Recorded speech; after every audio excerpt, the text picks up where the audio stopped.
mean, I'm very optimistic, I'm very hopeful, and I'm encouraged that we will see justice and that we will get it in our lifetime, not when we are passed away from this life, but right now, because our Father deserves justice.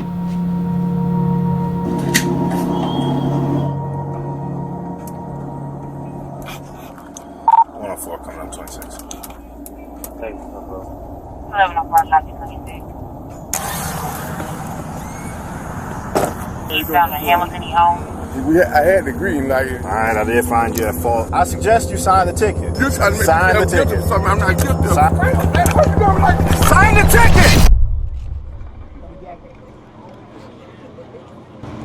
Without criminal charges being levied against them, we don't believe that that would represent full justice. Atlanta police have fired an officer following an altercation with a local man. A deacon died in Atlanta police custody. The family of Deacon Johnny Hollman calling for the arrest and charges against an Atlanta.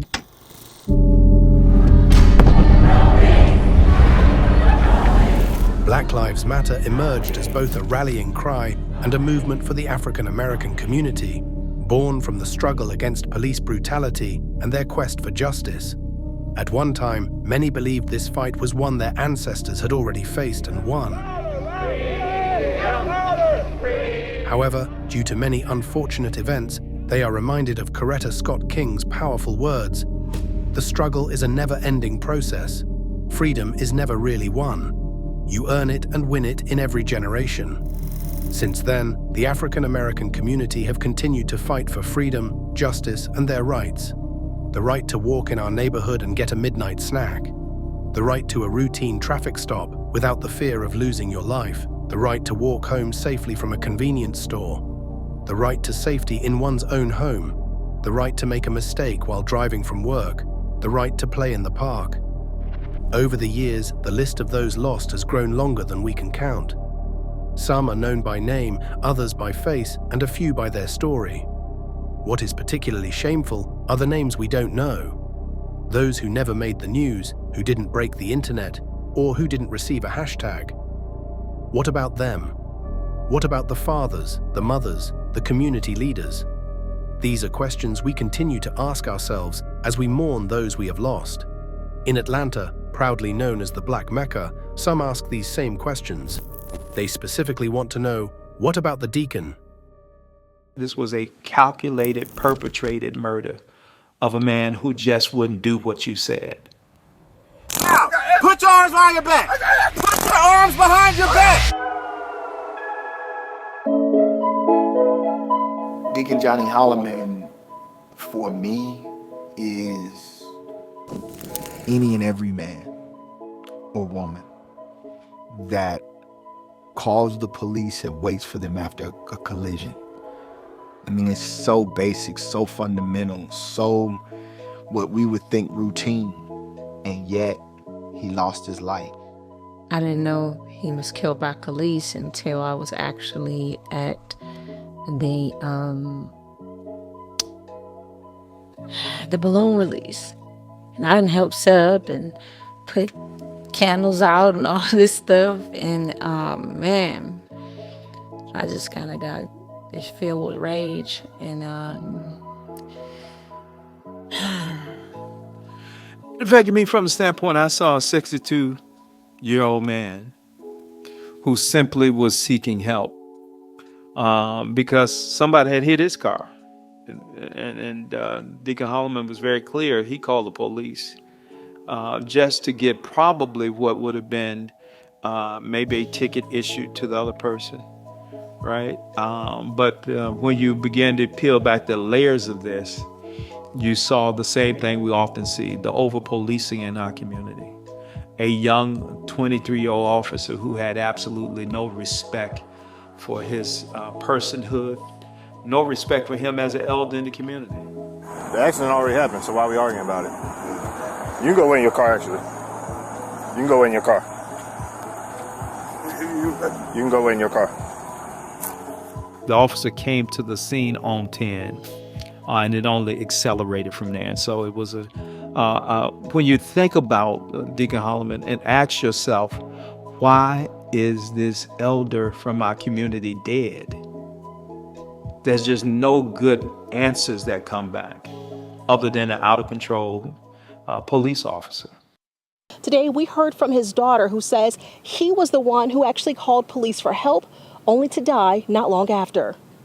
So, no, he called them to help him. Now he ends up dead a few feet from his door. He was going home. He was going home. How this happened?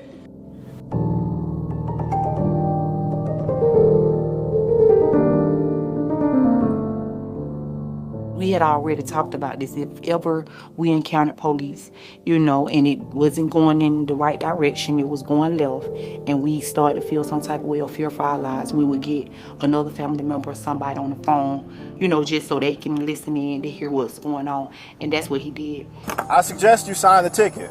Then you can talk to my sergeant or whoever you want to talk to, your priest, your wife, I don't care. But you're going to sign it right here. Here you go.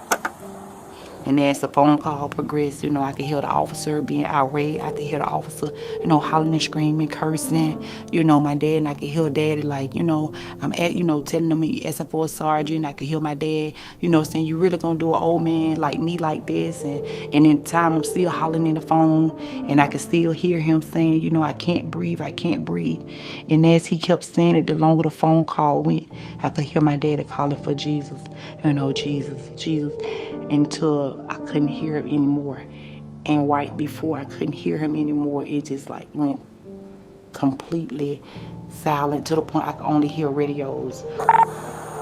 I think he passed out on me. Wake up! And then it's like I pulled up on the scene.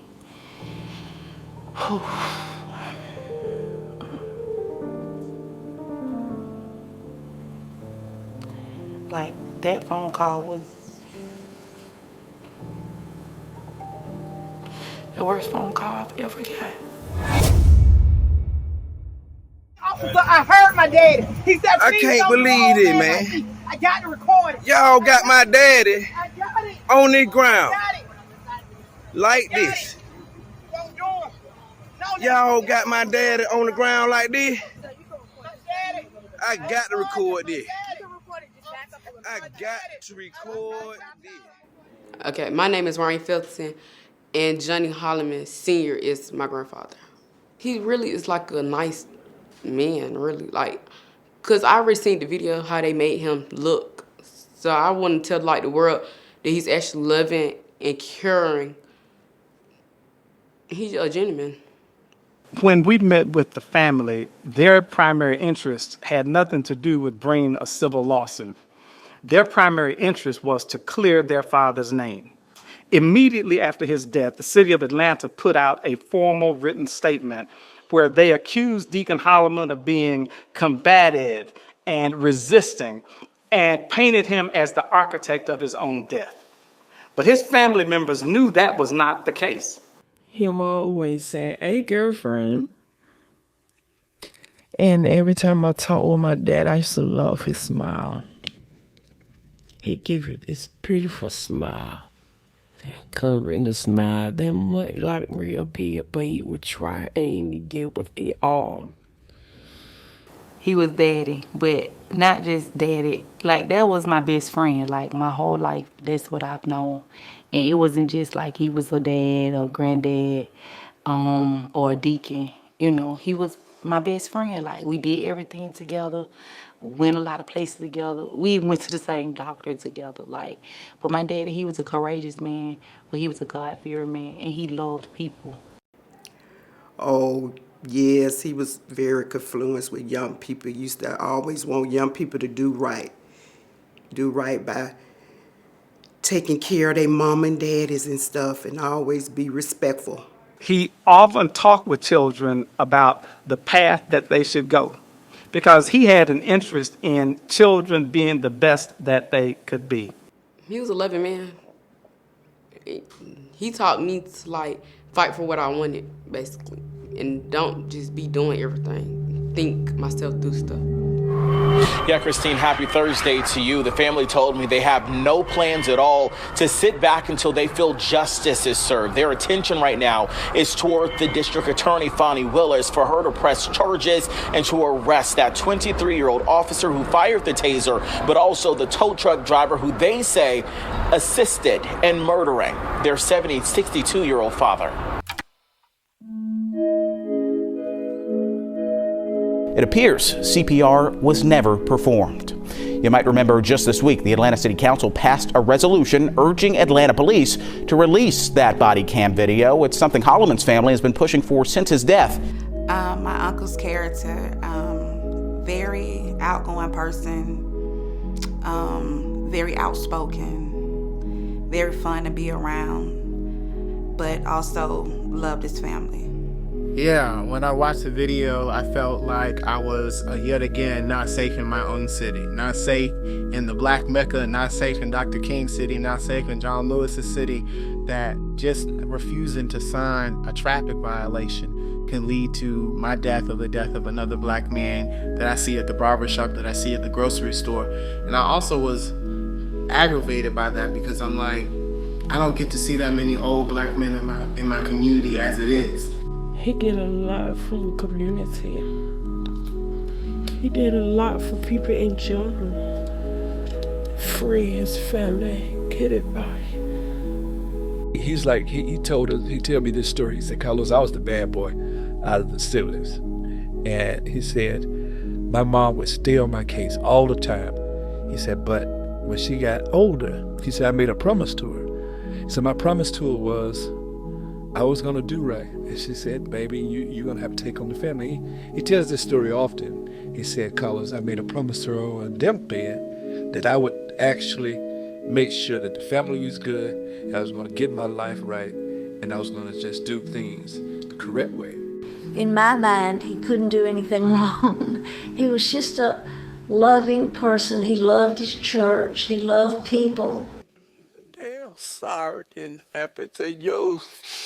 I'm so sorry. So sorry, Dad. So sorry. And I love your Dad.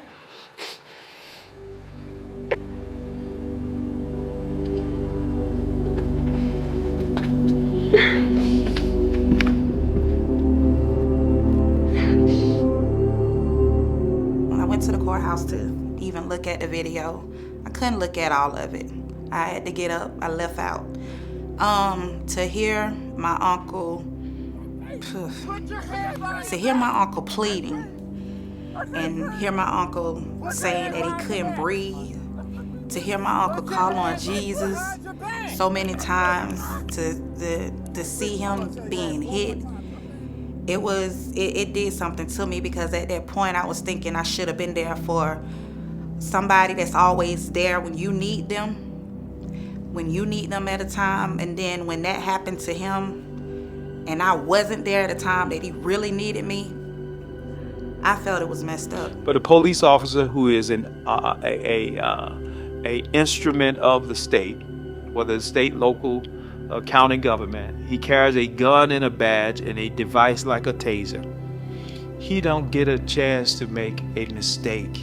One mistake and people lose their lives. I'm trying to stay positive. I'm trying to, think positive, but I'm more angry than anything. I'm more upset. I'm kind of mad. I'm mad at God. I'm mad with the justice system. I'm kind of everywhere right now. Let me just commend the family, because while you are yet grieving, you have to also fight. They didn't get a chance to sit down and grieve their father.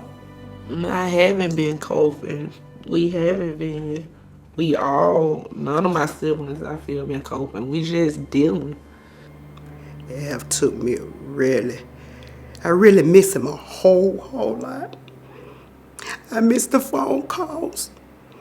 I miss him talking to me every day, just about. It just took a whole toll out of me, and I'm still thinking about him. I'm still grieving about him. I miss him so much. Let me get my cuffs. This shit is so long. The guy with the lights. All right, he's got someone with him. Slow him down. Still make it a 5-9 right away. Keep people coming, please. He's with there with a record driver assisting him. I didn't give an opinion at the time about what had occurred because we know that often when you get these initial accounts of an incident, you get incomplete facts or incorrect facts. So I was stunned by what I heard, but quite honestly, my initial reaction was that there has to be more to it than what you're telling me, because who would get killed over a simple refusal, if that was the case, to sign a traffic ticket? Over a piece of paper? Because I ain't signed something?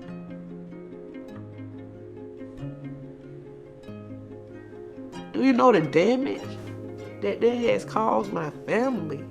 My dad was a great guy, though. He was like the hero of the hood, you know what I mean? Like, anybody that might have their head now pop a little bit head up, even with encouraging word, or even have their, like, in the house and the cash, you know what I'm saying?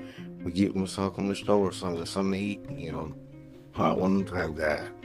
We're hopeful that justice will truly be served and that the officer and tow truck driver, former officer and tow truck driver, will be arrested. And they've got to know that a community continues to back this family, support this family, and demand justice with this family. We don't feel good about this at all, but we're not gonna stop. Understand, we're not going to stop. Today, community leaders called on the Fulton County District Attorney Fonnie Willis to file charges immediately. What I want is arrest of this officer and this tow truck driver. Yes. She could come out of her office on the 3rd floor today, saw the same tape that you have seen and all of us have seen, and said this case requires an arrest because we see an assault here, we see a murder here. Again, our hope is that we get an update about whether or not the officer and the tow truck driver are being prosecuted. I hope that this is still in the process. I don't know that a decision has been made as of yet, but I would like at least a date certain or a time frame as to when we can expect some conclusion. To the Capitol, talk to these lawmakers, talk to the people in the legislation so that they can change those laws so it don't just benefit them, but also benefit us as a family. I just want them to know that we fight for Johnny Hollman singing. We fight. We fight. We want justice. And we know justice will be served. Aside. According to the autopsy, 62-year-old Johnny Hollman died after a shock from a taser sent him into cardiac dysrhythmia. It said other health issues, including COPD and diabetes, are also contributing factors. I don't even know how it affected me all the way. You know what I mean?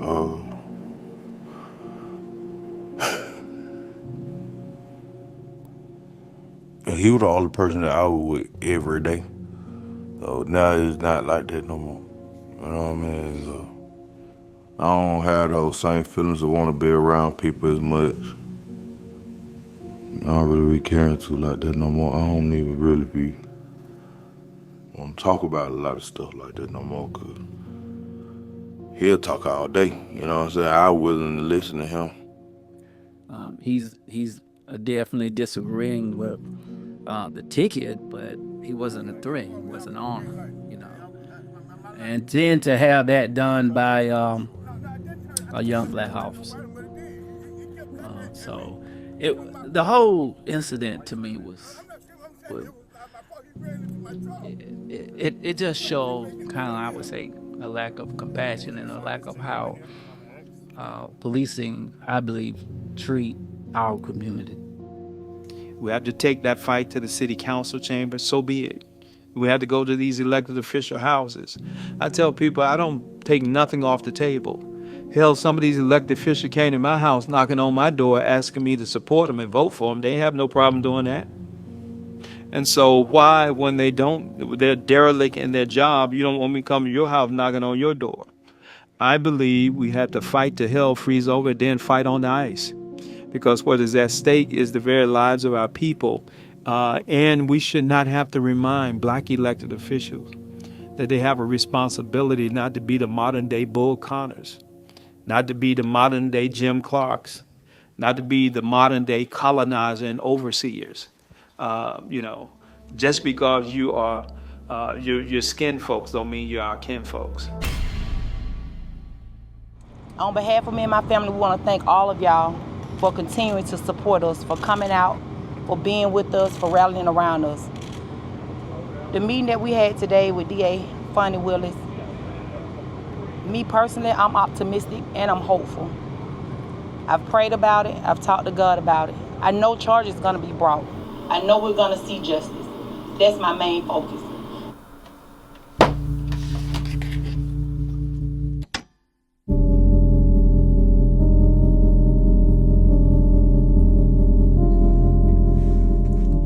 Hey family, what you just saw was our attempt to tell the story of Deacon Johnny Hollman. There's so much more that we could have added. There's so much more that could have been told, but you get the point. This is an important story that the world needs to hear about. And I just want to thank the family for giving JustEldredge Media the opportunity to tell it. And I'm asking you to help me help them spread the word about their father so we all can get justice. We got work to do.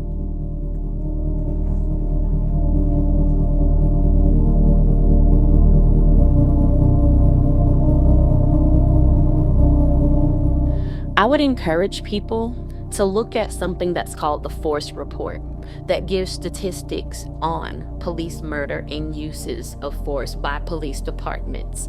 I encourage people to connect with local organizers and activists who are on the ground and who are involved with these families who have suffered the loss of a loved one at the hands of police officers. And I encourage people to use their voices in any way they can.